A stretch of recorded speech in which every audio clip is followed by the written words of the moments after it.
ప్రార్థన చేసుకుందాం. పరలోకమందున్న మా కన్న తండ్రి, మీ ఘనమైన ఉన్నతమైన మహోన్నతమైన నామానికి వందనాలైన స్తోత్రాలు. ఇంతవరకు మీ సజీవమైన రెక్కల చోటున మమ్మల్ని భద్రపరిచి మీరు కాపాడిన విధానాన్ని బట్టి వందనాలైనా. అలాగే గడిచిన వారం నుంచి తండ్రి ఈ వారం వరకు తండ్రి మమ్మల్ని మీ రెక్కల చోటున కాపాడి భద్రపరిచిన విధానాన్ని బట్టి వందనాలైనా. తండ్రి మరో వారం తండ్రి మేము ఇలా సంఘముగా కూడుకుని తండ్రి మిమ్మల్ని ఆరాధించడం ఇచ్చిన సమయాన్ని బట్టి వందనాలైనా. తండ్రి ఇప్పుడు వచ్చిన ప్రతి బిడ్డని జ్ఞాపకం చేసుకున్నాయన, వింటున్న వాక్యం తండ్రి వాళ్ళ హృదయాల్లో పెట్టుకుని తండ్రి వారి మనసును మీకు ఇచ్చేలాగా సహాయం చేయండి తండ్రి. మీ ఆత్మ సహాయం దయచేయండి, కృప చూపండి తండ్రి. నన్ను చెబుతున్న నాకు కూడా మీ ఆత్మ సహాయం దయచేయండి తండ్రి. నన్ను మరుగుపరచండి తండ్రి. కేవలం మిమ్మల్ని మాత్రమే మహిమపరిచే విధంగా సహాయం చేయండి తండ్రి. మీ ఆత్మ సహాయాన్ని ప్రతి ఒక్కరికి దయచేయమని యేసుక్రీస్తు వారి యొక్క మహోన్నతమైన నామాన ఈ ప్రార్థన మనవులు సమర్పించుకున్నాం మా కన్న తండ్రి. ఆమేన్.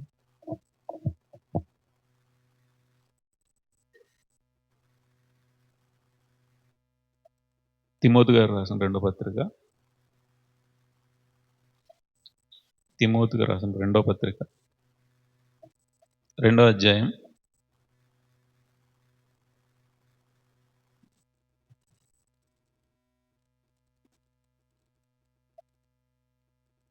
1 నుంచి.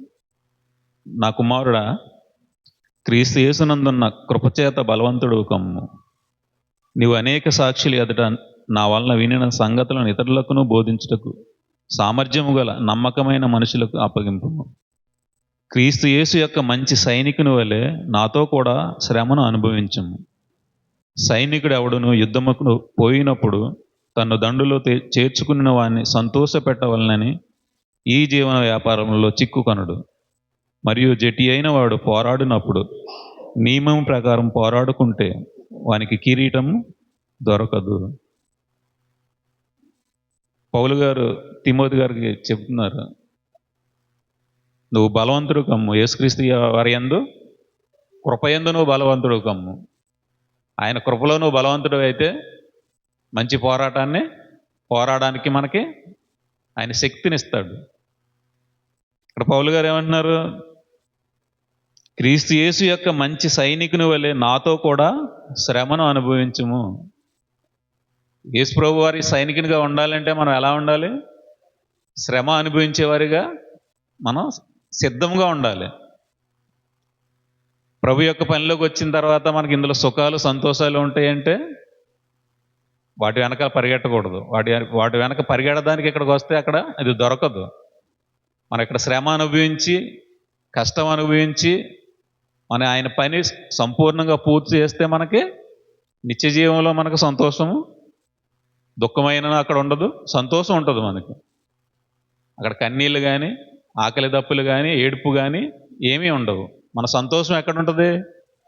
పరలోకంలో దేవుని యొద్ద ఉంటుంది. కాబట్టి ఇక్కడ మనం పోరాటం చేసేటప్పుడు మనకి ఇక్కడేముంటాయి? శ్రమ ఉంటుంది.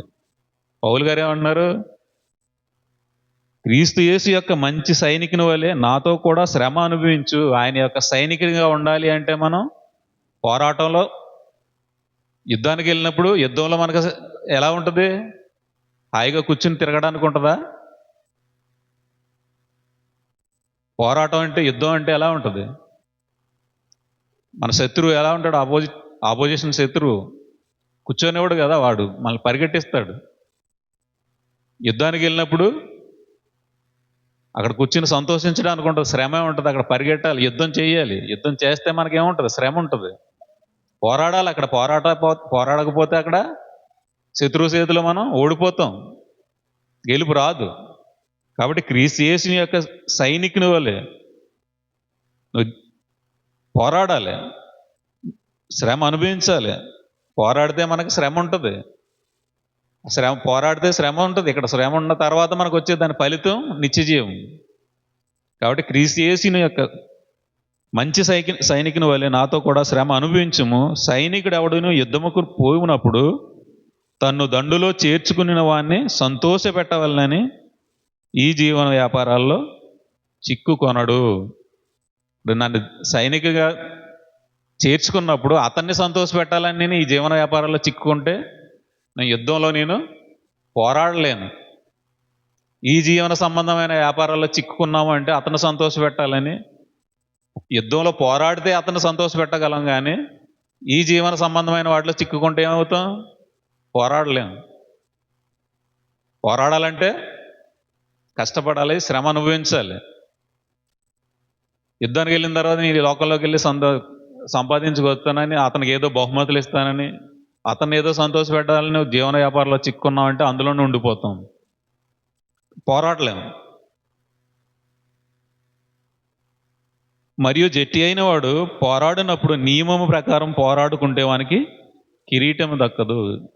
జట్టి అయిన వాడు ఇప్పుడు నియమం ప్రకారం పోరాడాలి. తనకు నచ్చినట్టు పోరాడితే అక్కడ కిరీటం ఉండదు. అక్కడ ఏదైతే రూల్ ఉన్నాయో, ఏదైతే అక్కడ ఏ విధంగా వాళ్ళు పోరాడాలని ఒక యుద్ధంలో కానీ ఒక ఆటలో కానీ వాళ్ళు రూల్స్ పెడతారు. ఆ రూల్స్ ప్రకారం మనం ఆడితేనే మనకు బహుమానం ఉంటుంది. లేదు నా ఇష్టానుసారంగా అక్కడ ఆడుకుంటానంటే బయటికి వెళ్ళిపోమంటారు, అక్కడ కిరీటం దొరకదు. కాబట్టి ఇక్కడ దేవుడు ఏదైతే రూల్ మనకు పెట్టాడు, ఏదైతే ఏ విధంగా అయితే బ్రతకమన్నాడో ఆ విధంగా మనం బ్రతుకుతూ మనం పోరాటం చేస్తే మనకు కిరీటం ఉంటుంది. మన ఇష్టానుసారంగా ఈ లోక సంబంధం జీవన వ్యాపారాల్లో చిక్కున్న మన నచ్చినట్టు చేసిన కిరీటం మనకి దక్కదు. ఈ పోరాటంలో మనం ముందు కొనసాగుతున్నప్పుడు దేవుడు మనకి సహాయకుడిగా ఉంటాడు. ద్వితీయోపదేశకాండం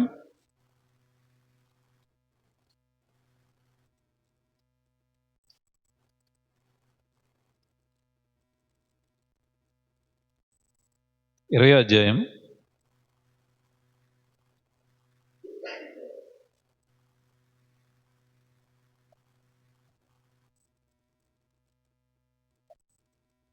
1 నుంచి.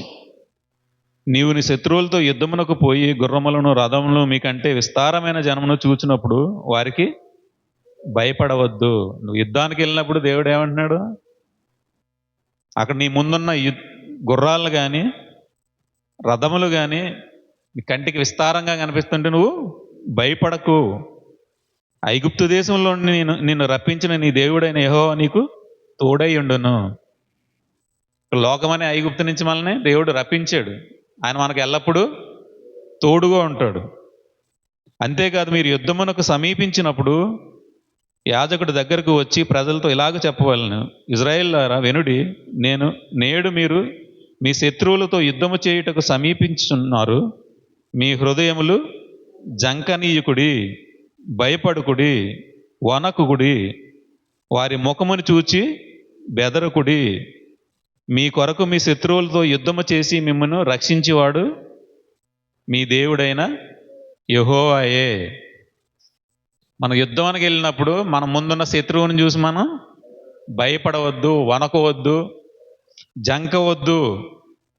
వారి ముఖాన్ని చూసి బెదిరిపోకండి. వాళ్ళు కోపంగా చూస్తున్నారు, మళ్ళీ భయపెడతాకు వస్తున్నారా, అన్ని మీరు చూసి మీరు భయపడకండి. మీ తరపున యుద్ధం చేసేవారు ఎవరు? మీ కొరకు మీ శత్రువులతో యుద్ధము చేసి మిమ్మును రక్షించేవాడు మీ దేవుడైన యెహోవాయే. దేవుడే మనల్ని రక్షిస్తాడు.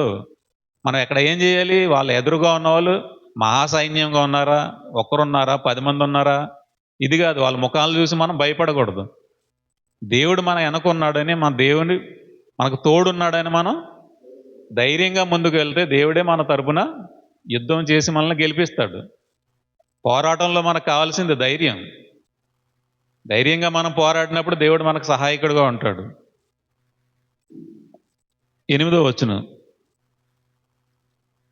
నాయకులు జనులతో ఎవడు భయపడి మెత్తని గుండె గల వాడగునో వాడు తాను అధైర్యపడిన రీతిగా తన సహోదరుల గుండెలు అధైర్యపరచకుండానట్లు తన ఇంటికి తిరిగి వెళ్ళవచ్చునని చెప్పవలను. ఇందులో ఎవరైనా యుద్ధానికి వచ్చినప్పుడు ఎవరి గుండెైనా మెత్తబడిపోయి భయపడిపోతుంటే అతను ఏం చేయాలి? ఒకవేళ వెళ్ళిపోతుందంటే వెనక్కి వెళ్ళిపో. ఇందులో ఉంటే మిగతా వాళ్ళని కూడా వాళ్ళు ఏం చేస్తారు? అధైర్యపరిచేస్తారు. ఒకడి వల్ల ఉన్న వాళ్ళంతా చెడిపోద్ది. అక్కడ యుద్ధానికి వెళ్ళినప్పుడు ధైర్యవంతులు ఉండాలి తప్ప అధైర్యవంతులు ఉండకూడదు. దేవుడు ఏమన్నాడు? ఒకవేళ ఎవరికైనా అధైర్యం వస్తే, భయపడితే, మెత్తనగా ఉండి ఉంటే వాళ్ళని వెనక్కి వెళ్ళిపోమనండి. వాళ్ళతో పాటు మిగిలిన వాడు కూడా చెడిపోతారు. కాబట్టి వాళ్ళు అక్కడ ఉండేవద్దని వెనక్కి వెళ్ళిపోమంటున్నాడు దేవుడు. వాళ్ళందరికి అక్కడే ఉండించి వాళ్ళని కూడా తిప్పేసుకుని వాళ్ళని కూడా యుద్ధంలో చేయించమని దేవుడు చెప్పడం లేదు. వాళ్ళకి ధైర్యం లేదు, అధైర్యపడుతున్నారు, మెత్తన గుండె ఉంది వాళ్ళకి. అప్పుడు వాళ్ళని వెనక్కి వెళ్ళిపోమని చెప్పండి అంటున్నాడు. మనం ధైర్యంగా ముందుకు వెళ్ళినప్పుడు మాత్రమే దేవుడు మనకి సహాయకుడు. చేయలేనప్పుడు అంటే చేయలేని వాళ్ళు కూడా వెనక్కి వెళ్ళిపోమంటున్నాడు. వాళ్ళని ఎవరిని బలవంత పెడతలేదు దేవుడు. కాబట్టి మనం ధైర్యంగా ఉంటేనే దేవుడు ఎల్లప్పుడూ మనకి సహాయకుడు. క్రీస్తు యేసు యొక్క సైనికుల వలె మనం శ్రమతో పోరాడితే మనకి ధైర్యంతో పోరాడితే మనకి విజయం ఉంటుంది. శ్రమ అనుభవించమంటున్నాడు అక్కడ. శ్రమ అనుభవించడానికి నేను ఇబ్బంది పడతాను, నాకు భయం అంటే దేవుడు ఇబ్బంది పడితే వద్దు. ఎవరైతే ధైర్యంగా పోరాడతారో వారే యుద్ధంలో ఉండాలి. అధైర్యవంతుల వల్ల మిగతా వాళ్ళు కూడా చెడిపోతారు. కాబట్టి ప్రతి ఒక్కరూ ధైర్యంగా ఉండండి, జడియకండి. ఎదుటి వాళ్ళని చూసి మీరు వాళ్ళు ఎంతో గొప్ప సైన్యం అనుకోకండి, వారు ఏదో చేసేస్తారని అనుకోకండి. యుద్ధం చేసేది దేవుడు మన వెనకుండి, మనల్ని ధైర్యపరిచేది దేవుడు. కాబట్టి ప్రతి ఒక్కరూ ధైర్యంగా ముందుకు కొనసాగండి. ఎప్పుడైతే మనం ధైర్యంగా ముందుకు కొనసాగుతామో దేవుడే యుద్ధం చేస్తాడు. మన క్రియల వల్ల మనం రక్షింపబడం. దేవుడే మనల్ని రక్షించి ఆయనే మనల్ని నీతిమంతులుగా చేసాడు. మనం నీతిమంతులుగా అయిపోలేదు. ఆయన రక్తం వల్ల, యేసుక్రీస్తు వారి యొక్క రక్తం వల్ల మనం నీతిమంతులుగా తీర్చబడ్డాం. కాబట్టి ఈ యుద్ధంలో ఎవరు మనకు గెలిపిస్తారు? దేవుడే మనకు గెలిపిస్తారు. కాబట్టి ప్రతి ఒక్కరూ జడియొద్దు, మీ హృదయాలు జంకనివ్వకండి, భయపడకండి, వనక్కండి. ఎదురు ముఖాలను చూసి భయపడకండి. కొంతమంది ముఖాన్ని చూసి భయపడిపోతారు, వారు ఏదో చేసేస్తారు. నేను వాళ్ళు ఏం చేయలేరు. మన అనుకున్నది దేవుడు, సజీవుడైన దేవుడు. ఆయన ముందు ఎవరు నిలవలేరు. అలాంటి దేవుణ్ణి మనం పెట్టుకుని భయపడితే మనమే ఇబ్బంది పడతాం, శ్రమలో పడిపోతాం. ఈ లోక సంబంధమైన శ్రమల్లో పడిపోతాం. దేవునికి సంబంధమైన శ్రమల్లో ముందుకు కొనసాగితే విజయం సాధిస్తాం. కొరింథీయులకు రాసిన రెండో పత్రిక, కొరింథీయులకు రాసిన రెండో పత్రిక 10వ అధ్యాయం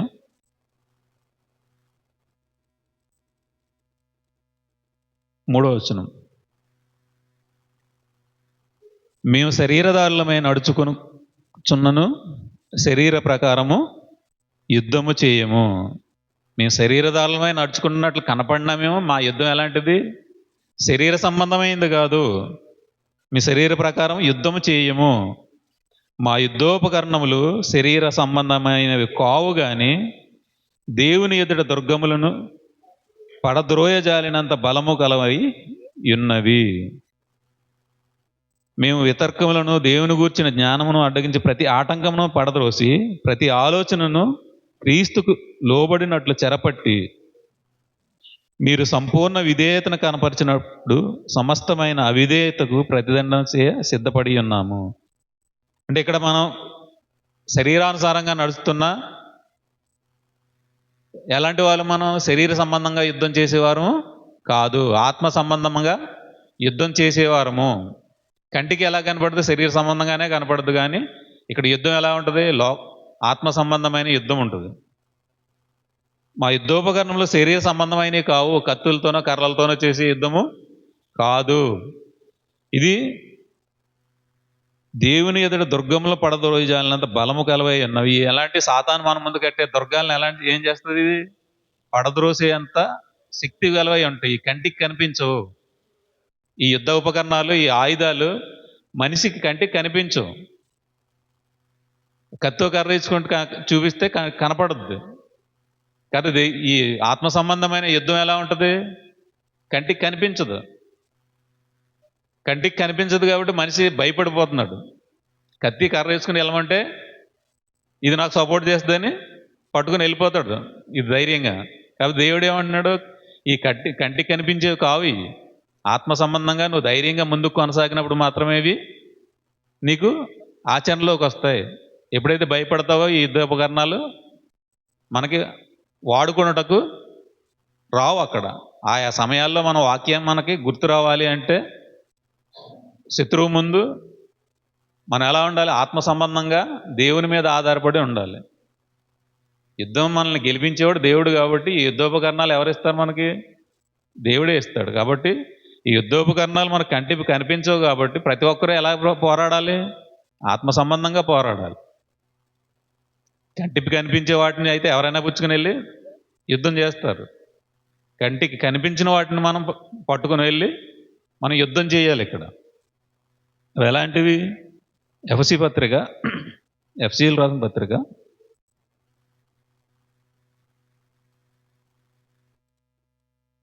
6వ అధ్యాయము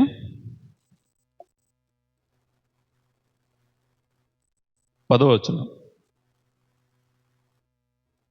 తుదకు ప్రభు యొక్క మహాశక్తిని బట్టి ఆయన యందు బలవంతులై ఉండుడి, మీరు అపవాది తంత్రములను ఎదిరించుటకు శక్తిమంతులగునట్లు దేవుడిచ్చు సర్వాంగ కవచమును ధరించుకొనుడి.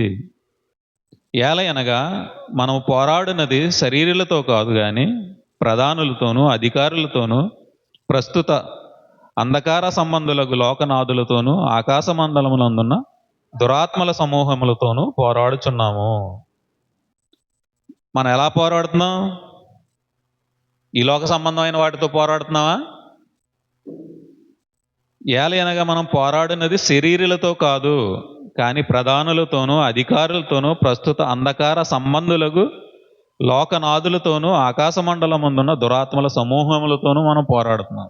మన పోరాటం ఎవరితోనూ? మనుషులతో కాదు. మన పోరాటం వాయుమండల సంబంధమైన దురాత్మల సమూహంతో మనం పోరాడుతున్నాం. ఈ పోరాటం మనం కంటికి కనిపించే పోరాటం కాదు.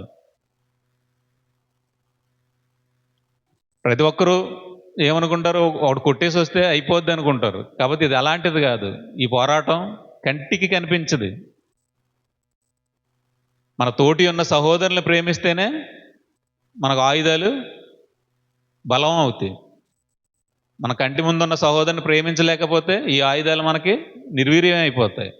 దేవుడిచ్చి సర్వాంగ కవచాలు ఎలా ఉంటాయి? తుదకు ప్రభు యొక్క మహాశక్తిని బట్టి ఆయన యందు బలవంతులై ఉండడి, మీరు అపవాది తంత్రములు ఎదిరించుటకు శక్తిమంతులగునట్లు దేవుడిచ్చి సర్వాంగ కవచములు ధరించుకొనుడి. ఈ సర్వాంగ కవచాలు ధరించుకోవాలంటే దేవుని యందు మనకి ప్రేమ ఉండాలి, సహోదరుని యందు ప్రేమ ఉండాలి. ఒకని యందు ఒకరు ప్రేమ లేకపోతే ఇది మన కంటికి కనిపించింది కాబట్టి దేవుడు ఏమంటున్నాడు? సహోదరులను ప్రేమించండి. సహోదరులను ప్రేమించినప్పుడు ఈ ఆయుధాలు మీకు ధరించుకోవడానికి దేవుడు మీకు ఇస్తాడు. 14వ వచనం.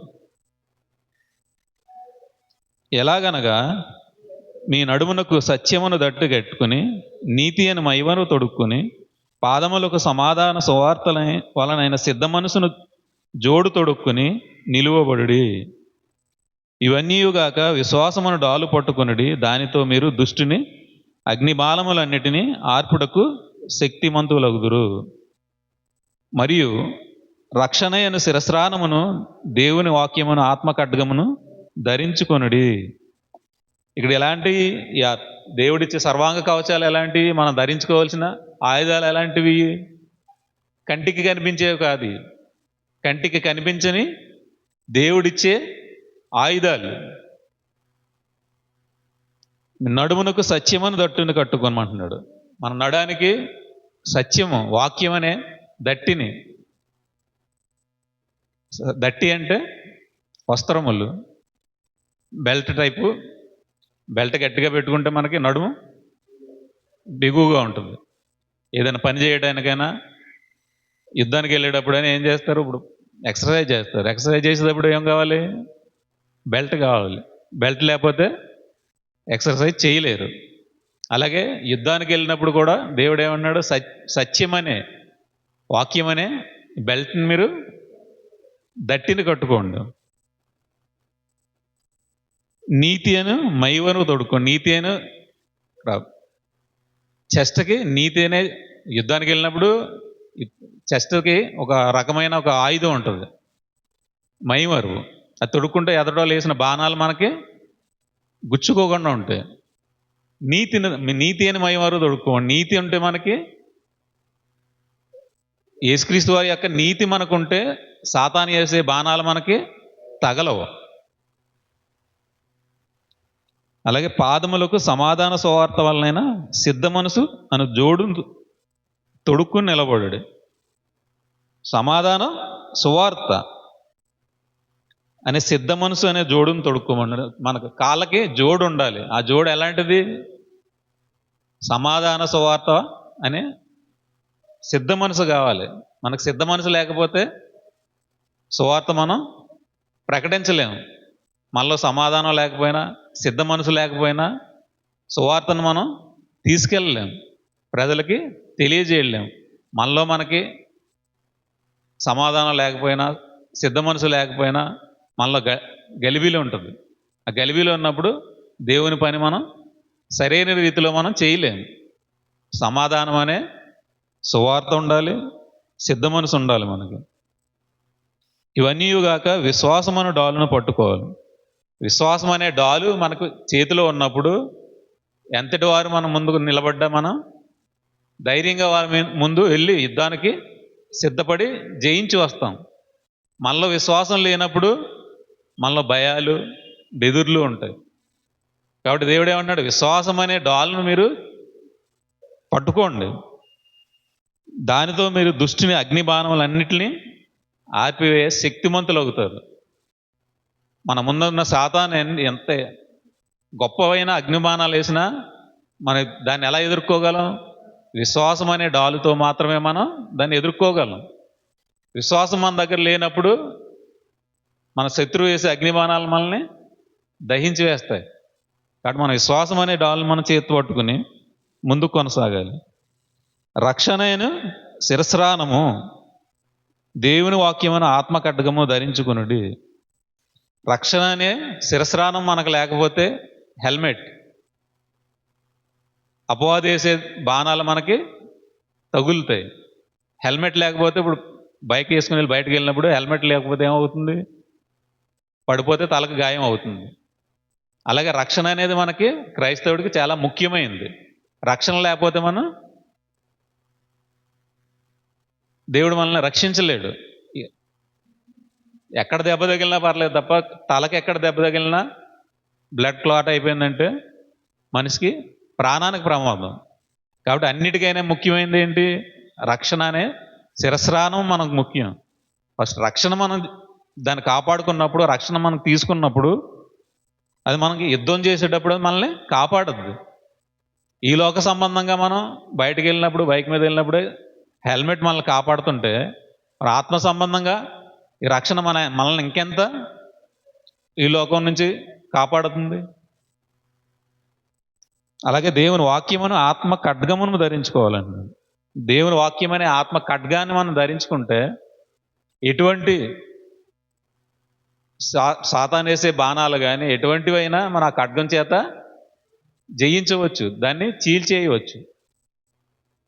మన దగ్గర వాక్యం అనే ఖడ్గం లేనప్పుడు అపవాది మన మీదకి బలంగా వచ్చే కత్తి పట్టుకొని మన మీదకి వస్తే మనం యుద్ధం చేయలేము. వాక్యం అనే ఖడ్గం మన దగ్గర ఉన్నప్పుడు మనం బలంగా అపవాదిని ఎదిరించవచ్చు. ఆత్మ వలన ప్రతి సమయమందును ప్రతి విధమైన ప్రార్థనను విజ్ఞాపనము చేయుచు ఆ విషయమై సమస్త పరిశుద్ధుల నిమిత్తం సంపూర్ణమైన పట్టుదలతో విజ్ఞాపనం చేయుచు మెలుగుగా ఉండు. ఇవన్నిటితో పాటు మనకి ప్రార్థన కూడా ఉండాలి. ప్రార్థన పట్టుదలతో చేస్తూ మనం ఈ యుద్ధోపకరణాలన్నీ ధరించుకుని మనం ముందు కొనసాగుతున్నప్పుడు మనకి సాతాను మీద విజయం మనకు లభిస్తుంది. పౌలు గారు కూడా ఇక్కడ చాలా పోరాటాలు చేశారు. ఆయన మామూలుగా వచ్చేసి ప్రతి ఒక్కరి సువార్త చేసేసి వెళ్ళిపోలేదు. ఆయన కూడా ఎంతో పోరాటాలు పోరాడి చాలా ఇబ్బందులు పడి అవమానాలు ఎదుర్కొని ఆయన ఎన్నో శ్రమలు ఎదుర్కొని ఆయన విజయాన్ని పొందుకున్నాడు. దెస్సలోనికీయులకు రాసిన మొదటి పత్రిక, దెస్సలోనికీయులకు రాసిన మొదటి పత్రిక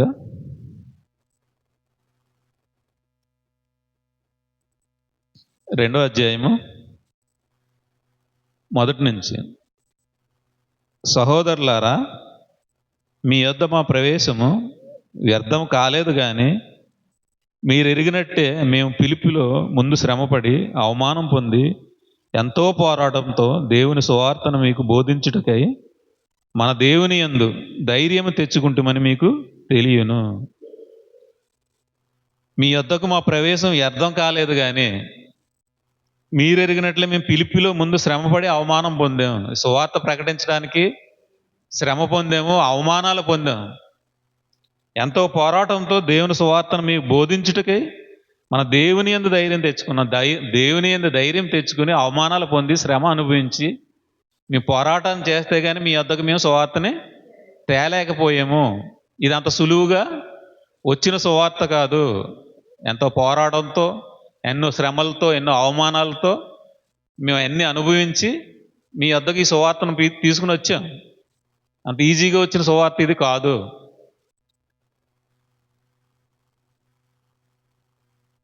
ఏలైనగా మా బోధ కపటమైనది కాదు, అపవిత్రమైనది కాదు, మోసయుక్తమైనది కాదు. ఇక్కడ ఏమన్నారు? ఈ సువార్త మేము ఎంతో శ్రమపడి అవమానాలు పొంది మీ వద్దకు తీసుకుని వచ్చిన ఈ సువార్త బోధ కపటమైంది కాదు, అపవిత్రమైంది కాదు, మోసయుక్తమైంది కాదు. మీరు జాగ్రత్తగా పరిశీలించుకోండి. దేవుని వద్దకు వచ్చినప్పుడు మోసంతోనూ కపటంతోనూ వస్తే అది యుద్ధానికి పనిచేయదు. ఎప్పుడైతే శ్రమను అనుభవించి అవమానాలు పొంది దేవుని సువార్తను, సత్యమైన సువార్తను మనం తీసుకొచ్చినప్పుడు అది యుద్ధంలోకి వెళ్ళినప్పుడు అది మనకు ఉపయోగపడుతుంది. పౌలు గారు కూడా ఇక్కడ మన దగ్గర సువార్త, అక్కడ ఆయన కాలంలో ఆయన సువార్త చేసినప్పుడు ఎంతో పోరాడి అవమానాలు పొంది శ్రమ అనుభవించి సువార్తను ప్రతి ఒక్కరికి ఆయన తీసుకెళ్ళారు. అలాగే మనం కూడా యుద్ధానికి వెళ్ళినప్పుడు దేవుని ఈ ఆత్మ సంబంధమైన ఈ వాక్యాన్ని మనం ప్రజల్లోకి తీసుకెళ్ళినప్పుడు మనకు కూడా ఎలాంటి అవమానాలు ఉంటాయి, శ్రమలు ఉంటాయి, హింసలు ఉంటాయి. మనం వెళ్ళి సులువుగా చెప్పేసి అంత ఈజీగా మనకి అపవాది మన ముందున్న శత్రువు అలాంటి వాడు, చాలా బలమైన వాడు. వాడి దగ్గరికి వెళ్ళినప్పుడు అన్ని ఆయుధాలు ధరించుకుని శ్రమలతోనూ అవమానాలతోనూ ఇవన్నీ భరించుకుంటూ మనం ముందు కొనసాగుతున్నప్పుడు, యుద్ధానికి మనం వెళ్తున్నప్పుడు మనకి విజయం లభిస్తుంది. క్రైస్తవం అనేది అంత ఈజీ కాదు. ఈ పోరాటం అనేది చాలా సులువైంది కాదు, చాలా కష్టతరమైంది. బయటికి కనిపించే అంత ఈజీ కాదు. కుటుంబాల్లో ఇబ్బందులు ఉంటాయి, సహోదరుల వల్ల ఇబ్బందులు ఉంటాయి, బయట అన్యుల వల్ల ఇబ్బంది ఉంటాయి, అనేక పోరాటాలు ఉంటాయి. ఈ పోరాటాలన్నీ మనం జయించుకుంటూ మనం వెళ్ళాలంటే మన దేవునితో సమాధాన పడాలి, అన్యుని సహవాసం ఉండాలి దేవునితో.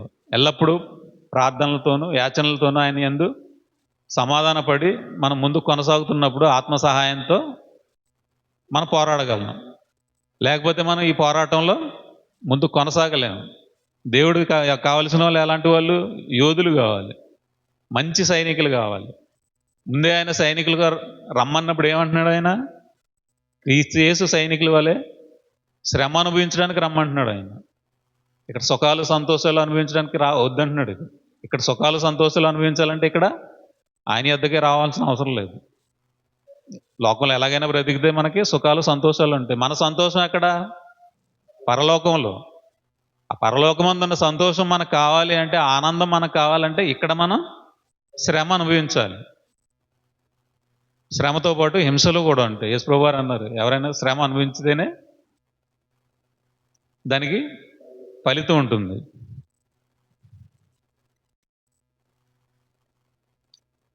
4వ వచనం.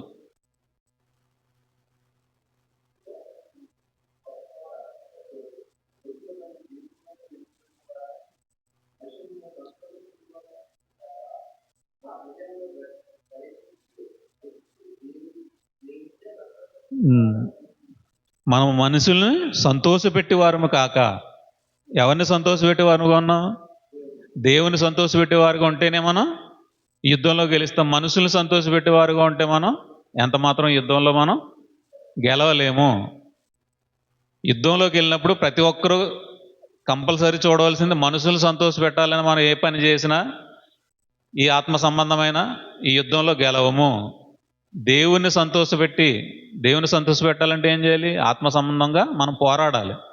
దేవుడు ఏదైతే ఆజ్ఞలు ఇచ్చారో ఆ ఆజ్ఞల ప్రకారం మనం పోరాడినప్పుడే దేవుని సంతోష పెట్టగలం. దేవుని సంతోషం పెట్టాలంటే మనం ముందున్న సహోదరుని ప్రేమించగలగాలి. మన ముందున్న సహోదరుని ప్రేమించలేకపోతే మనం దేవుని ఎలా ప్రేమించగలం? సహోదరుని మీద ద్వేషం లేకుండా సహోదరుని ప్రేమించి మన సువార్త చెప్పినప్పుడు మాత్రమే అది ఫలింపులోకి వస్తుంది. సహోదరుని ప్రేమించలేకపోతే యుద్ధంలో మనకి గెలుపు ఉండదు. కాబట్టి ప్రతి ఒక్కరూ సహోదరుని ప్రేమించుకుంటూ సహోదరుని మీద ద్వేషం పెట్టుకోకూడదు. ఎవరి మీద ద్వేషం ఉన్నా కోపం ఉన్నా వాళ్ళతో మనం సమాధాన పడాలి. వస్తుంది ముందు సమాధాన పడి మనం ఎక్కడికైనా సువార్త చెప్పడానికి వెళ్ళినప్పుడైనా ఏదైనా ఆయా ఏదైతే ఏరియా ఉందో ఎవరెవరైతే అక్కడ ఉన్నారో వాళ్ళతో మనం ముందు సమాధాన పడాలి. వాళ్ళు వస్తే వాళ్ళ మీద ఇలా మాట్లాడదాం అలా మాట్లాడదాం వాళ్ళ మీద యుద్ధం చేద్దాం అని ముందు మన మనసులో అనుకుంటే అక్కడికి వెళ్ళినప్పుడు మనకి ఏమవుతుంది? పరిస్థితులు భిన్నంగా ఉంటాయి. మన ప్రతి పరిస్థితిని మనం సమాధానపరిచి అప్పుడు మనం సువార్తకి వెళ్ళాలి. ముందు మనలో మనం సమాధానంగా ఉండాలి, మన దేవునితో సమాధానంగా ఉండాలి. ఎవరు వచ్చినా ముందు మనం భయపడకూడదు. మీరు జడియకుడి, భయపడకుడి. మీ ముందున్న వాళ్ళు ఎలాంటి వారైనా మీ వెనకున్నది దేవుడు, మీకు విజయాన్ని ఇచ్చేది దేవుడు అని మీరు ముందు ఆ యుద్ధానికి వెళ్ళేటప్పుడు, యుద్ధం అంటే ఇది కనిపించే యుద్ధం కాదు, ఈ సువార్త చెప్పడమే పెద్ద యుద్ధం. ఇప్పుడు ప్రజల్లోకి వెళ్ళి సువార్త చెప్పాలంటే ఈజీగా అయిపోయేది కాదు. ఒక దేశాన్ని ఇంకో దేశం వెళ్ళి ఆక్రమించుకోవాలంటే ఈజీగా అయిపోద్దా? అవదు. ఇది అలాగ ఆక్రమించుకునేది కాదు.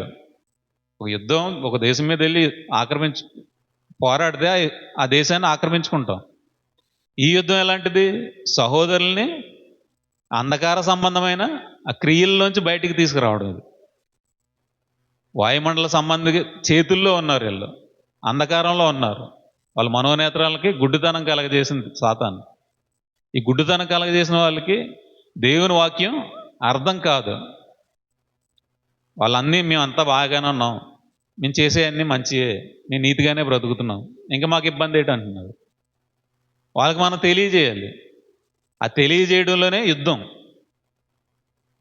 వాళ్ళు ఏ పరిస్థితుల్లో ఉన్నారు, దేవుడు ఏం చెబుతున్నాడు, యేసుప్రభువు వారు ఈ లోకానికి ఎందు నిమిత్తం వచ్చాడు. మనం పాపాల్లో పడిపోయి మనకు దేవుడు దూరం అయిపోయినప్పుడు ఆయన కుమారుడు వచ్చి ఏం చేశారు? మన నిమిత్తం ప్రాణం పెట్టి ఆయన సమాధి చేయబడి తిరిగి లేచి పునరుద్ధానుడై మనకి జీవాన్ని ఇచ్చాడు. అదే జీవం మీరు కూడా పొందాలి, మేము పొందుకున్నాం అని వాళ్ళకి చెప్పడంలోనే ఈ యుద్ధం ఉంది. వాళ్ళకి అర్థం చేయింపజేయటంలోనే మనకి యుద్ధం ఉంది. ఎవరికి చెప్తే అంత ఈజీగా అర్థం అవ్వదు. మనం ఎప్పుడు ఆత్మ సహాయంతో వెళ్ళి మనకి ఎప్పుడైతే చెప్పామో వాళ్ళని ప్రేమించి ఎప్పుడైతే చెప్పామో వాళ్ళకి అర్థం అవుతుంది. సహోదరులను ప్రేమించకుండా మనం వెళ్ళి సువార్త చెప్తే వాళ్ళకి అర్థం కాదు. వాళ్ళ మనసుని మనం అర్థం చేసుకోవాలి. మనసు గురించి ఏమంటే సామెతల గ్రంథం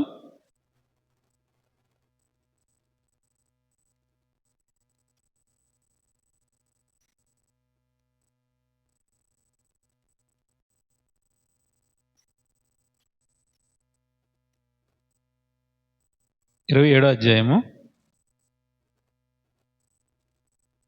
19వ వచనం. నీటిలో ముఖమునకు ముఖము కనపడినట్లు ఒకని మనసు కనపడును.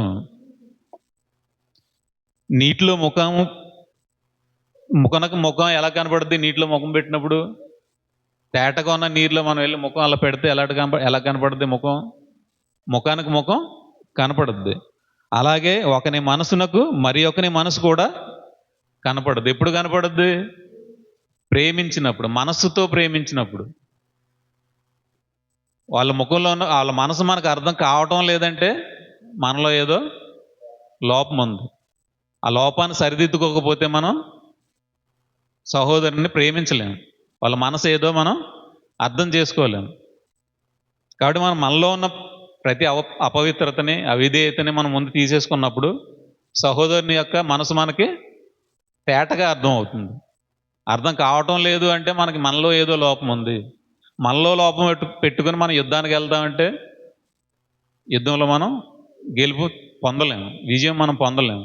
కాబట్టి ప్రతి ఒక్కరూ ఒకరి మనసు ఒకరు తెలుసుకుని, మన పోరాటం శరీర సంబంధమైంది కాదు, ఆత్మ సంబంధమైంది. కాబట్టి ఫస్ట్ మనం ఎప్పుడైతే మన హృదయంలో ఉన్నది, మన మనసులో ఉన్న తప్పుడు ఆలోచనలు కానీ, సహోదరుడి మీద కోపాన్ని కానీ, ద్వేషాన్ని కానీ ప్రతిదీ మనం తీసేసుకున్నప్పుడు మాత్రమే సహోదరుని యొక్క మనసు మనకు అర్థమవుద్ది. ఈ మనసును కూడా దేవుడు ఏమన్నాడు, చాలా జాగ్రత్తగా కాపాడుకోండి. ద్వితీయోపదేశకాండం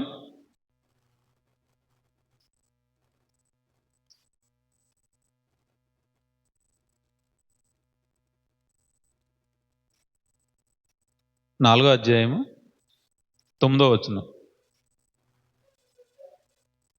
అయితే నీవు జాగ్రత్త పడుము, నీవు కన్నులారా చూచిన వాటిని మరొక ఉండినట్లును, అవి నీ జీవిత కాలమంతయు నీ హృదయములో నుండి తొలగిపోకుండానట్లును నీ మనస్సును బహు జాగ్రత్తగా కాపాడుకొనుము. ఇప్పుడు మనం ఏం చేయాలి? మన వాక్యం విన్నప్పుడు ఆ వాక్యాన్ని మన హృదయంలో మనం పదిలపరుచుకున్నప్పుడు మనం దేని జాగ్రత్తగా ఉంచుకోమంటున్నాడు దేవుడు? మీ మనసును బహు జాగ్రత్తగా కాపాడుకోమంటున్నాడు. మీ మనసు బహు జాగ్రత్తగా ఉన్నప్పుడు ఎదుటివారి మనసు మనకి ఏమవుతుంది? తేటగా అర్థమవుతుంది.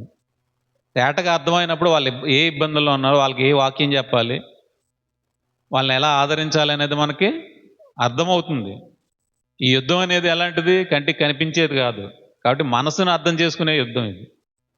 మనసు కలవకపోతే మనం చెప్పే వాక్యం వారికి అర్థం కాదు.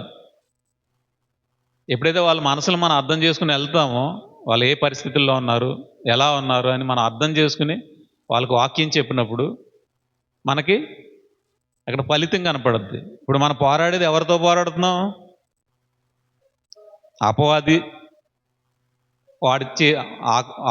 వాడు దూతలు ఏవైతే మనల్ని ప్రేరేపించి మన పాపంలోకి నెట్టివేసినాయో ఆ పాపాన్ని తీసివేయడానికి యేసుప్రభువు వారు వచ్చి దాన్ని కడిగివేశారు. ఆ పాపంలో ఉన్న వాళ్ళని మనం బయటికి తీసుకురావడానికి ఇప్పుడు మన పాపంతో పోరాడుతున్నాం. సహోదరుల్ని బయటికి తీసుకురావాలంటే వాళ్ళు ఎందులో ఉన్నారు? పాపంలో ఉన్నారు. మీరు పాపంలో ఉన్నారు రండి అంటే వాళ్ళు పాపాన్ని ఒప్పుకుంటారా? ఒప్పుకోరు.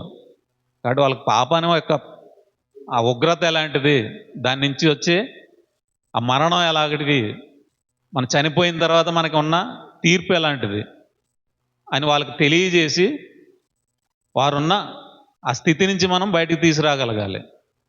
అది ఎప్పుడు మనకు సాధ్యం అవుతుంది? సహోదరుని ప్రేమించగలగాలి, దేవుని చెప్పినట్టు ఆయన శాసనాలు పాటించగలగాలి. ఎప్పుడైతే దేవుని ప్రేమిస్తున్నామో మన సహోదరుని కూడా ప్రేమించగలం. సహోదరుని ఎప్పుడైతే ప్రేమిస్తామో దేవుణ్ణి ప్రేమించగలం. ఆయన ఆజ్ఞలను మనం పాటించగలం. పాటించినప్పుడు మన మనసును మనం జాగ్రత్త పెట్టుకున్నప్పుడు ఎదుటి వాళ్ళు ఏ స్థితిలో ఉన్నారు అన్నది మనకు అర్థమవుతుంది. ఆ స్థితిని బట్టి మనం అపవాది మీద, పాపం మీద మనం యుద్ధం చేయగలం. మన పోరాటం అంతా దేని మీద? పాపం మీద, ఆ పాపానికి కారకుడైన అపవాది మీద. కాబట్టి మనం ఆ అపవాది మీద పోరాటకెళ్ళినప్పుడు సహోదరుని ఆ పాపం నుంచి బయటికి తీసుకురావాలనుకున్నప్పుడు మన మనసు పరిశుద్ధంగా ఉండాలి, మనం సిద్ధ మనసు కలిగి ఉండాలి, దేవుడిచ్చే సర్వాంగ కవచాలు మనం కలిగి ఉండాలి. అప్పుడు మాత్రమే మనం యుద్ధంలో మనకి ముందున్న కిరీటం మనం పొందుకోగలం.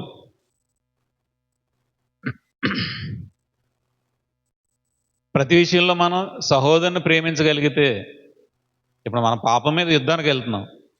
ఇప్పుడు వారేమంటారు? మేమే పాపం చేసాం, మా అమ్మ పాపం తీసుకెళ్తాం, అవసరం మాకు లేదు అంటారు. మరి వాళ్ళు దేని నిమిత్తం పోరాడతారు? వాళ్ళు పూజలు చేసినా, దేవుడికి భక్తి చేసినా, దానాలు చేసినా ఏమంటారు? మాకు పుణ్యం వస్తుంది అంటారు.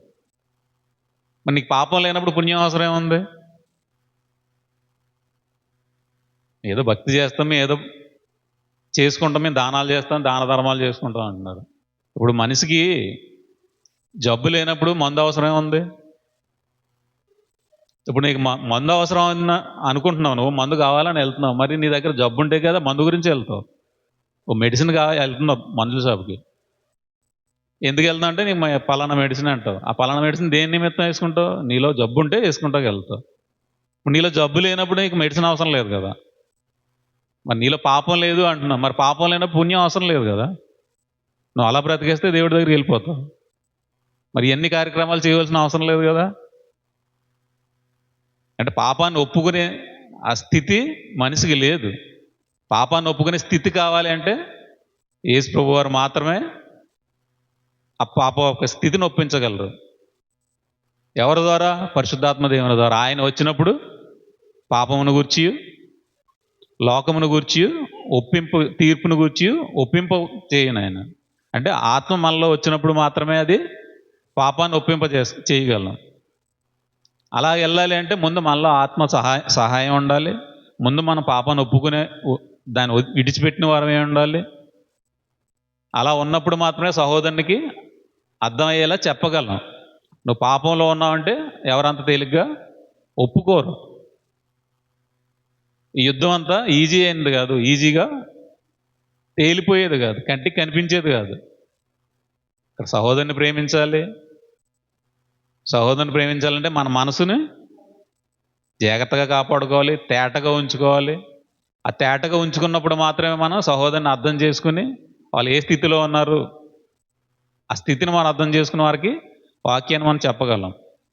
లేదు అంటే ఇందులో ఏది మిస్ అయినా మనం సహోదరుడి నుంచి మనకి వ్యతిరేకత వస్తుంది. ఆ వ్యతిరేకత వచ్చినప్పుడు కూడా మనం వాళ్ళు ప్రేమించి మనం వాక్యం ప్రకటిస్తాం. వెళ్ళిన ప్రతి చోట మనకు అనుకూలంగా ఉంటుందని ఉండదు. ప్రతి చోట మనకి ఆటంకాలు ఎదురైనా, శ్రమ ఎదురైనా మనం ముందు దేనికి సిద్ధపడి వెళ్తున్నాం? శ్రమ అనుభవించడానికే వెళ్తున్నాం. ఆ శ్రమలు వచ్చినప్పుడు, ఇబ్బందులు వచ్చినప్పుడు మనం ఎదటివారి మీద కోపం పెంచుకోకూడదు. ఇప్పుడు అవతల వారి నుంచి మనకి ఇబ్బంది ఎదురవుతుంది. ఆ ఇబ్బంది ఎదురైనప్పుడు మనం వాళ్ళు ప్రేమించి మనం చెప్పగలిగే మనసు మనకి ఉండాలి. వాళ్ళు తిట్టారు కదని వాళ్ళ మీద కోపం పెట్టుకుంటే మనం వాళ్ళకి సువార్త ప్రకటించలేము. దేవుని యొక్క ప్రేమను మనం వాళ్ళకి తెలియజేయలేము. ఎప్పుడైతే ఎదుటివారు మన మీద కోపడుతున్నారో, మన కొడతాకు వచ్చారో, కొట్టారో, తిట్టారో, ప్రతి ఒక్కరిని ప్రేమించగలిగే మనసు మనకి ఉండాలి. ఆ ప్రేమించగలిగే మనసు ఉన్నప్పుడు మాత్రమే మనం ఈ యుద్ధంలో గెలుపు పొందుతాం. ఎదుటివారు చిన్న మాట అంటే మనం కోపడిపోయే మనసు ఉందనుకో, యుద్ధంలో మనం గెలుపొందాం. కాబట్టి ప్రతి ఒక్కరూ ఏం చేయాలి? ఎదుటివారిని ప్రేమించాలి, సహోదరుని ప్రేమించాలి. నిన్ను వలె నీ పొరుగు వారిని ప్రేమించినప్పుడే దేవుని యొక్క ప్రేమ మనకి దక్కుతుంది. లేదు శ్రమ వచ్చినప్పుడు, హింస వచ్చినప్పుడు మనం ఎదుటి వాళ్ళని తిట్టుకుంటానో, కోప్పడిపోతానో, మనం సువార్త ప్రకటించుకుంటా వెళ్ళిపోయినప్పుడు అక్కడ ప్రయోజనం ఉండదు. మన ప్రేమగానే ప్రేమించే అక్కడ సువార్తను చేయాలి. పౌలు గారిని ఏమన్నారు? సభకు తీసుకెళ్ళినప్పుడు పౌలు గారు ఏమంటారు? అతన్ని అధిపతిని, మీరు దేవుని నమ్ముతున్నారని అనుకుంటున్నాను అంటాడు. మీరు వాక్యాన్ని, ప్రవక్తల్ని మీరు నమ్ముతున్నారు కదా అంటారు. అతనేమంటాడు? నన్ను అంత సులువుగా నువ్వు క్రైస్తవుడు చేసేద్దాం అనుకుంటున్నావా అంట. నమ్మేడా లేదా అనేది కదా అక్కడ. ఇతను ఏం చేస్తున్నారు? ప్రేమతో తెలియజేస్తున్నారు. ఆ పౌలు గారు చేయవలసిన పని, మనం చేయవలసిన పని ఏంటి? వాక్యం వాళ్ళకు ప్రకటించడమే ప్రేమగా. ఎదటి వాళ్ళు కోపంగా ఉన్నారా, ద్వేషంగా ఉన్నారా అనేది కాదు, మనం వాళ్ళని ప్రేమించి మనం వాక్యం చెప్పటమే. అప్పుడు పౌలు గారు ఏమన్నారు? సులభముగానో దుర్లభముగానో, తమరు మాత్రమే కాదు, ఈ మాట విన్న ప్రతి ఒక్కరూ నాకులాగా ఉండాలి. నేను ఎలాగైతే దేవుని ప్రేమించి, నేను ఎలాగైతే ఈ బంధకాల నుంచి బయటకు వచ్చానో, ఈ మరణం, పాపం అనే బంధకాల నుంచి ఎలాగైతే బయటకు వచ్చానో, ప్రతి ఒక్కరూ ఇలా ఉండాలని నేను కోరుకుంటున్నాను. అక్కడ వాళ్ళు ఏమైనా అంటారా? అధిపతుల, రాజుల, కొడతారా, తిడతారా అనేది అక్కడ ఆయన చూడటం లేదు. అక్కడ అవమానాలు వస్తాయి, ఇబ్బందులు వస్తాయి, శ్రమలు వస్తాయి. అవి వచ్చినప్పుడు మనం దాన్ని పక్కకు పెట్టి వాళ్ళని ప్రేమించి, నేను ఎలాగైతే మేలు పొందానో, నేను ఎలాగైతే ఆయన తెలుసుకున్నానో, మీరు కూడా అలా తెలుసుకోవాలని ప్రతి ఒక్కరిని ప్రేమించి చెప్పగలిగే మనసు మనకి ఉన్నప్పుడే ఈ యుద్ధంలో మనం గెలుపు పొందుతాం. పౌలు గారు ఏమన్నారు? నా కిరీటం నాకు దాచబడి ఉంది, ఈ కిరీటం పొందు అర్హత నాకు వచ్చింది, నేను వెళ్ళిపోయే టైం వచ్చింది. తిమోతి, నువ్వు జాగ్రత్త పడు, నువ్వు కూడా ఈ పోరాటంలో పోరాడు. ప్రతి ఒక్కరూ ఈ పోరాటంలో పోరాడాలి, ఈ యుద్ధంలో గెలవాలి అంటే మనం సహోదరులను ప్రేమించగలిగే మనసు ఉండాలి. మనసును మనం జాగ్రత్త పెట్టుకోవాలి, జాగ్రత్తగా కాపాడుకోవాలి. ఈ పోరాటంలో మనం ముందుకు కొనసాగుతున్నప్పుడు ఈ మనసును ఏమాత్రం చెడిపోన్నా సాతాను వచ్చి వాక్యాన్ని మనలో ఉన్న బలాన్ని ఎత్తుకుపోద్ది. హృదయం ముందు వాక్యం ఉన్నప్పుడు హృదయాన్ని భద్రంగా కాపాడుకోవాలంటే మనసును కూడా మనం చాలా జాగ్రత్తగా కాపాడుకోవాలి. ఎప్పుడైతే ఇప్పుడు దొంగతనం ఉంటుంది, బయట దొంగతనాలు చేసే వాళ్ళు ఉంటారు. వాళ్ళు టెక్నిక్లు ఉపయోగిస్తారు. ఏం చేస్తారు? ఈ చేతిలో మొబైల్ ఉంటే ఈ చేతిలో ఏదో అంటారు, ఇలా మన దృష్టి ఎటువైపు వెళ్తుంది, ఈ చేతి వైపు వెళ్ళినప్పుడు ఇది ఎత్తుకుపోతుంది. దృష్టి మరలు కొల్పడుతుంది అక్కడ. అయ్యో అని ఎలా చూస్తే ఇది వెళ్ళిపోద్ది. అలాగే మనసుని ఆడు వచ్చి చెరుపుతాడు. ఆ మనసు చెరిపినప్పుడు మనం దానికి లోబడిపోకూడదు. మనకు దేవుని వాక్యాన్ని మనం గట్టిగా పట్టుకొని ఉన్నప్పుడు, దేవుని మీద ఆధారపడి ఉన్నప్పుడు మన హృదయం జాగ్రత్తగా కాపాడుకోగలం. లేదు అంటే మనల్ని చిన్న అలాగా వెంటుకు వాసిలో మనకున్న లోపల ఉన్న ఆనందాన్ని చెడగొట్టేసేవాడు వాక్యాన్ని పట్టుకెళ్ళిపోతే యుద్ధంలో మనం పోరాడలేము. మన సమాజంలో మనం పోరాడాలి. మన లోపల ఉన్న యుద్ధాలు, దేనివల్ల యుద్ధాలు వస్తున్నాయి అంటున్నారు? యాకోబు గారు అంటారు, 4వ అధ్యాయం యాకోబు పత్రిక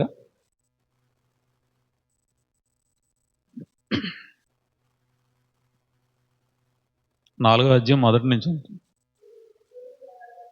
మీలో యుద్ధములను పోరాటములను దేని నుండి కలుగుచున్నవి? మీ అవయవములలో పోరాడు మీ భోగేచ్ఛల నుండే కదా.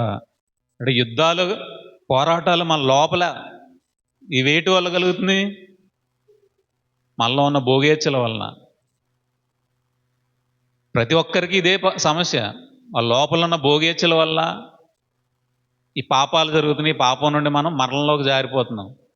ఈ పోరాటం దేని మీద పోరాడుతున్నాం? మనం పాపం నుంచి విడుదల కావాలని ప్రతి ఒక్కరి దగ్గరికి వెళ్ళి మీరు పాపం నుంచి బయటికి రండి, మీరు ఈ భోగేచ్ఛల్లో ఉండిపోతే మీరు దేవుణ్ణి చేరలేరు. కాబట్టి ముందు మనలో ఉన్న భోగేచ్ఛలు తీసుకోవాలి.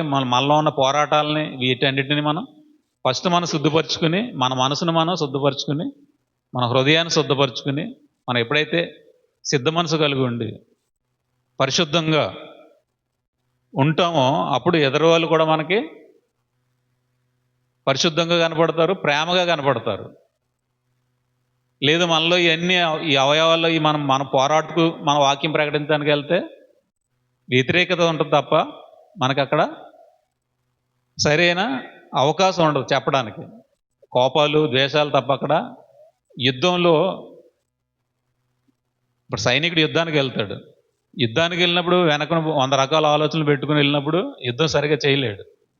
ఆ యుద్ధం మీద సరైన మనసు దాని మీద పెట్టి ఆ యుద్ధంలో పోరాడాలంటే సైనికుని యొక్క ఆలోచనలు యుద్ధం మీద మాత్రమే ఉండాలి. అప్పుడు మాత్రమే పోరాడగలడు. అలాగే మనం కూడా మన లోపల ఈ ఆశలు, భోగేచ్ఛలు, వీటన్నిటి వల్ల మనం ఏమైపోతున్నాం? ఈ జీవన వ్యాపారాల్లో చిక్కుపోతున్నాం, పాపంలో కొట్టుమిట్టాడుతున్నాం. ఈ పాపంలోంచి బయటికి రావాలి అంటే ముందు మన పరిశుద్ధంగా ఉండాలి. మనలో లోపల ఉన్న ప్రతి దాన్ని తీసివేసుకుని ప్రతి అవిధేయతని అప్పుడు మనం పరిశుద్ధంగా ఉండి సర్వాంగ కవచాలు తొడుక్కోవాలి. సిద్ధ మనసు ఉండాలి, శిరస్రానం ఉండాలి, సత్యం అనే దట్టి ఉండాలి, నీతి అనే మైమరు ఉండాలి. ఇవన్నీ ఉండాలంటే మన లోపల ఉన్న ప్రతి ఆశని తీసేసుకోవాలి. ఆ తీసుకున్నప్పుడు మాత్రమే ఇవన్నీ మన దగ్గర ఉంటాయి. ఆ ఉన్నప్పుడు మన మనసును జాగ్రత్తగా కాపాడుకుంటూ, చాలా జాగ్రత్తగా చేయవలసిన యుద్ధం ఇది. ఎలా పడితే అలా చేసేసి యుద్ధం కాదు. జట్టి అయినవాడు పోరాటేటప్పుడు ఎలా ఉండాలి? రూల్ ప్రకారమే పోరాడాలి. లోపల పాపం పెట్టుకుని యుద్ధం చేస్తానంటే దేవుడు మనకి అవకాశం ఇవ్వడు. కాబట్టి ప్రతి ఒక్కరూ మన జాగ్రత్తగా పోరాడకపోతే మనకి కిరీటం అనేది మనకి దక్కదు. మన కిరీటం దక్కాలి అంటే మనం చాలా జాగ్రత్తగా పోరాడాలి. జట్టి ఏమైనా వాడు రూల్ ప్రకారం పోరాడితేనే బహుమానం మనకు వస్తుంది. క్రీస్తు యేసు యొక్క మంచి సైనికుని వలె నాతో కూడా శ్రమ అనుభవించుము. సైనికుడు ఎవడు యుద్ధముకు పోయినప్పుడు తన దండులో చేర్చుకున్న వాడిని సంతోషపెట్టవాలని ఈ జీవన వ్యాపారంలో చిక్కుకొనడు. మరియు జట్టి అయిన వాడు పోరాడినప్పుడు నియమం ప్రకారం పోరాడుకుంటే వానికి కిరీటం తప్పదు. దేవుడు ఏదైతే రూల్స్ ఇచ్చాడో ఆ రూల్ అంటే సహోదరుని ప్రేమించడమే ముందు. మనకి ఇందులో రూల్ ఏంటిది? ఫస్ట్ మన సహోదరుని ప్రేమించడమే మనకు వచ్చిన పెద్ద సమస్య. సహోదరుని ప్రేమించలేకపోవడమే ఇక్కడున్న సమస్య.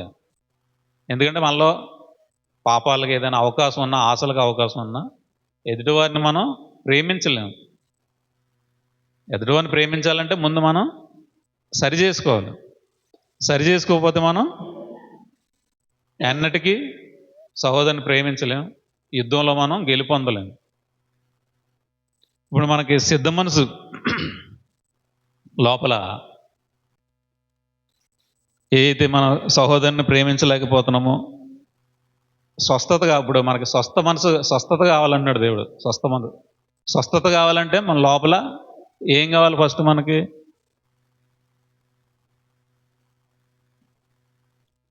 యెషయా గ్రంథం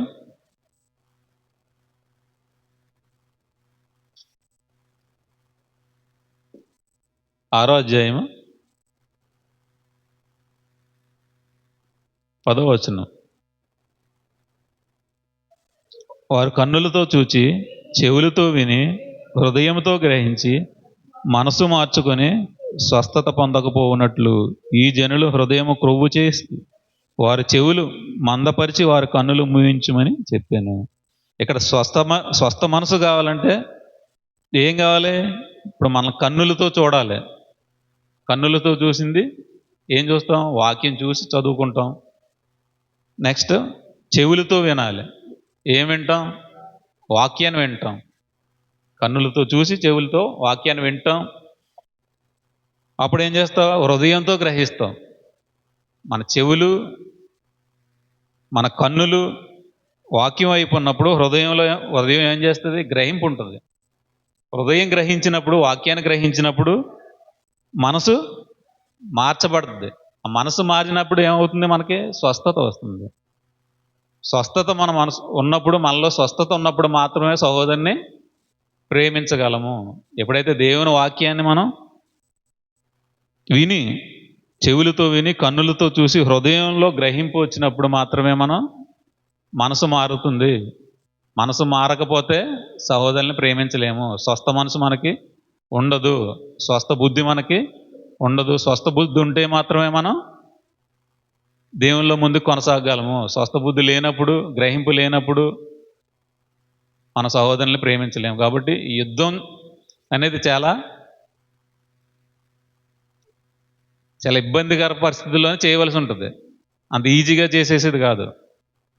కాబట్టి ప్రతి ఒక్కరూ మనసును జాగ్రత్తగా కాపాడుకుంటూ, హృదయాన్ని జాగ్రత్తగా కాపాడుకుంటూ, దేవుని యందు భయభక్తులు కలిగి మనం ఎల్లప్పుడూ పాపాన్ని ఖండిస్తూ, మన పాపాన్ని ఖండించాలి, సహోదరుని గద్దించాలి. గద్దించకపోతే వాళ్ళు మరింత పాపంలోకి వెళ్ళిపోతారు.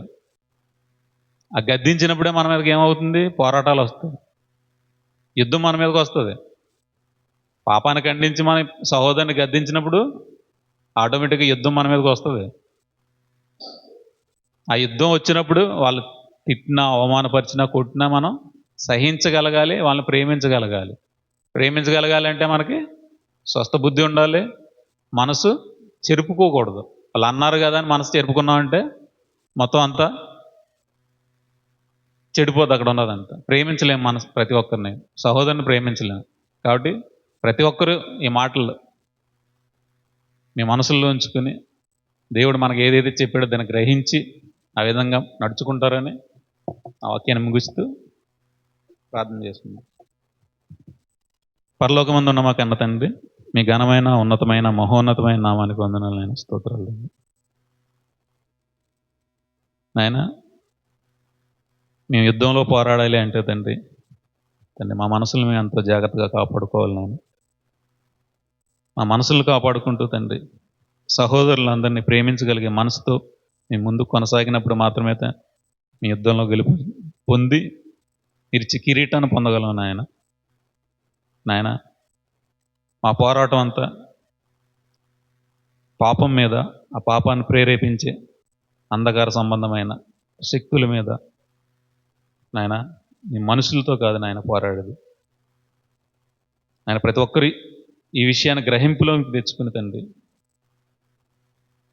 ప్రతి ఒక్కరూ స్వస్థ బుద్ధి కలిగి మీ యందు ప్రేమ కలిగి ప్రతి ఒక్కరిని ప్రేమించి తండ్రి ఈ పోరాటం ముందు కొనసాగాలని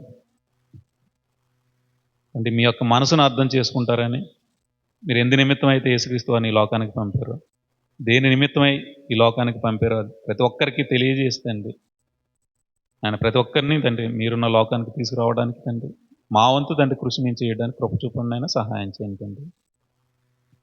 ఆయన ఈ ప్రార్థన మీ ప్రియకుమారుడు మా ప్రియరక్షకుడైన యేసుక్రీస్తు వారి యొక్క మహోన్నతమైన నామాన ఈ ప్రార్థన మనలో సమర్పించుకున్నాం మా కన్న తండ్రి. ఆమేన్.